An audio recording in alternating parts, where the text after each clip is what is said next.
Hello and welcome to one underrated player from every nation that you should get into your Euro fantasy team. The Euros are only 2 days away, and if you want to get ahead of your mates in the mini leagues, then these are the players that you should be looking out for. The first player that you want in your team is Nicolo Barella from Italy.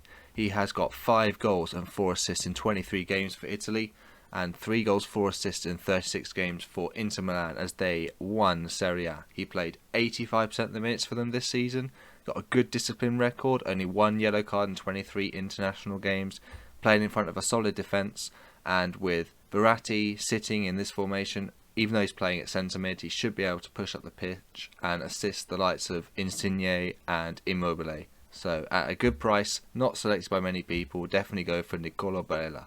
The next player from Switzerland is Steven Zuber, left midfielder, can play left wing back for Switzerland, hasn't had a great club season in the Bundesliga but should mean he's fresh for the Euros. He really comes into his own on the international stage, 8 goals, 6 assists in 37 games. Now, Switzerland are not a very popular nation this season, no one seems to be giving them a chance. They could go deep in the tournament. No Swiss players over 2% selection. They got a good match day 1 against Wales, and there is a reason why he has that 7 million price tag. Might look expensive, but always does well at the big tournaments. The next player from Turkey is Halil Dervisoglu, the 21-year-old highly rated talent from Galatasaray in the Super League. He's had a decent breakout season. He's a centre forward who is listed as a midfielder on this fantasy game, so could be getting some unexpected attacking returns in your team. Now, he scored his international debut 2 weeks ago, and I think he will get more game time than some people predict. He got Burak Yilmaz, who, while he's had a great season for Lille, he's 37, and can he play those 3 games in quick succession that you have in tournament football?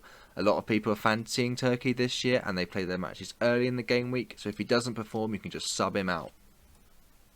The next player from Wales is Spurs left back Ben Davies. Now, he is surprisingly low popularity at 0% with only a 5.5 million price tag. It's a very solid defence that Wales have, and he's guaranteed to start. 12 of the last 15 games Wales have played, they have a clean sheet, and he's played 90 minutes of every competitive game for Wales since 2019. He also managed to get 2 assists this season in only 29% of the minutes that he played for Spurs. The next player from Belgium is Dries Mertens. 17 goal involvements this season for Napoli in just 29 games, but really it is the international stage where he makes his name. 98 caps for Belgium, so he should be making his 100th appearance at the tournament. Belgium historically have a fantastic record in the group stage, and Dries Mertens himself has not been involved in a loss for the national team since 2018. 29 assists, 21 goals in those 98 caps. Definitely have a look at him. Moving on to Group B, we have Yussuf Poulsen from Denmark. 11 goals, 7 assists in 41 games for Leipzig, and at the national stage, 8 goals, 11 assists in 55 games. He's 26 years old. I believe he has the experience to deliver.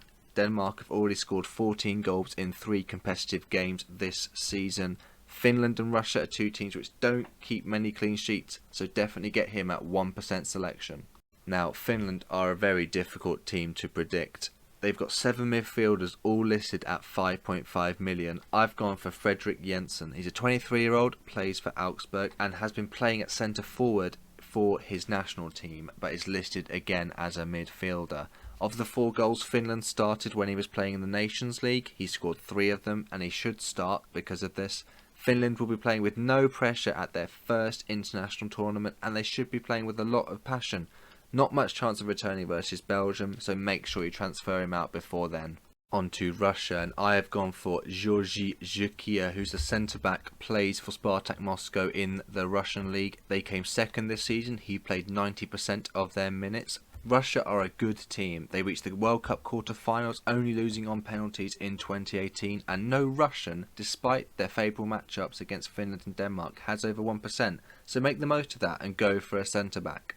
The first team in Group C is Austria, and I would recommend Marcel Sabitzer. 8 goals, 4 assists in 27 games for RB Leipzig, and 8 goals, 7 assists in 50 games for his national side. He does have 7 goal involvements in 9 games at the qualifiers for this tournament, and they have 3 winnable games. This is a promising Austrian team that should be ready to go under the radar and go deep into this tournament. 60 games in Europe Sabitzer has played so far and is ready to prove himself on the international stage. The next player is Dutch keeper Tim Krul. 18 clean sheets in 36 games for Norwich in the Championship is a fantastic record, and he should be starting for the Dutch this tournament. 6 clean sheets in 15 games for his national team. He's still only 33. He has 75% penalty saving record in the league. He's a World Cup hero. Who can forget that penalty shootout? He's still playing in front of a good defence. De Ligt and De Vrij will be starting, and the Dutch are 11-2 to reach the final, so it could be a dark horse. Now, North Macedonia might not be going very far at the tournament. However, Stefan Ristovski is definitely a player you want in for the group stages. He plays centre-back and right-back, so should be starting all 3 games. Ukraine and Austria could find it difficult to break down their resolute defence. He does have European experience, 27 games for both Sporting and Dinamo Zagreb. Do make sure you sub him out though before they play the Dutch on match day 3.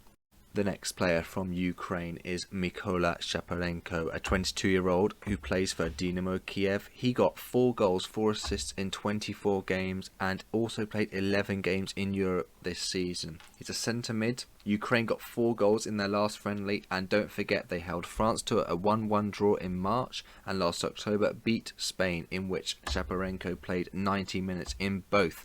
Ukraine are 2-7 to qualify for the knockout rounds, and only 5.5 million for a goal-scoring midfielder. I'd definitely go and snap him up. Moving on to Croatia, and I've gone for their legend Domagoj Vida. He played every minute in Russia in 2018 and is guaranteed to start. Croatia will be solid and experienced, which is definitely going to be necessary when they go to Wembley and Hampden Park in front of sellout crowds.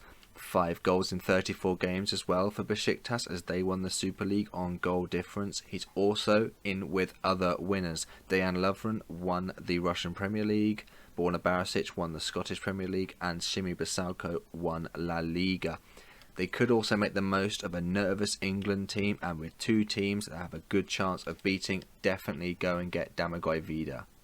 From the Czech Republic, I've gone for Alex Kral. He's a 23-year-old who plays for Spartak Moscow, linked to be joining his fellow Czechs Souček and Sofel at West Ham. He's played multiple 90 minutes for the Czech Republic, 2 goals, 2 assists in 17 games, but this could be a breakthrough tournament for him. He's playing 3 away games though, so don't be too heavy on the Czech Republic. England are the second favourites to win this tournament at 5-1, but we don't really know who's going to be playing for them, so I've gone for Declan Rice. He's a solid CDM who will be playing quite a lot of the games. They have the most defenders for any team, so Declan Rice could be given a licence to go forward, and he's shown for his club he can finish, also taking a few penalties in the Premier League this season. He's only 5.5 million, and it's a great way to get into this solid England team, which should go all the way. From Scotland, I've gone for Che Adams. Now, this is a team that is likely to concede, so I would avoid defenders if you can. But Che Adams will be getting a chance to score in front of a home crowd. He's got 9 goals, 5 assists in 36 games for Southampton. He's only had a short international career at 2 goals, 1 assist in 4 games. He's a very cheap attacker at 6.5, so if you want to invest in defence, definitely go for this cheap option up front. Scotland are 6-5 to get out of their group, and I'm sure Hampden Park will be rocking in their first tournament this century. Moving on to Group E, and I've gone from Poland for Grzegorz Krychowiak. He's a defensive mid, plays for Lokomotiv Moscow, and also has European pedigree. 47 games in the Champions League for this player. 40 career goals, 9 goals, 3 assists this season for his club.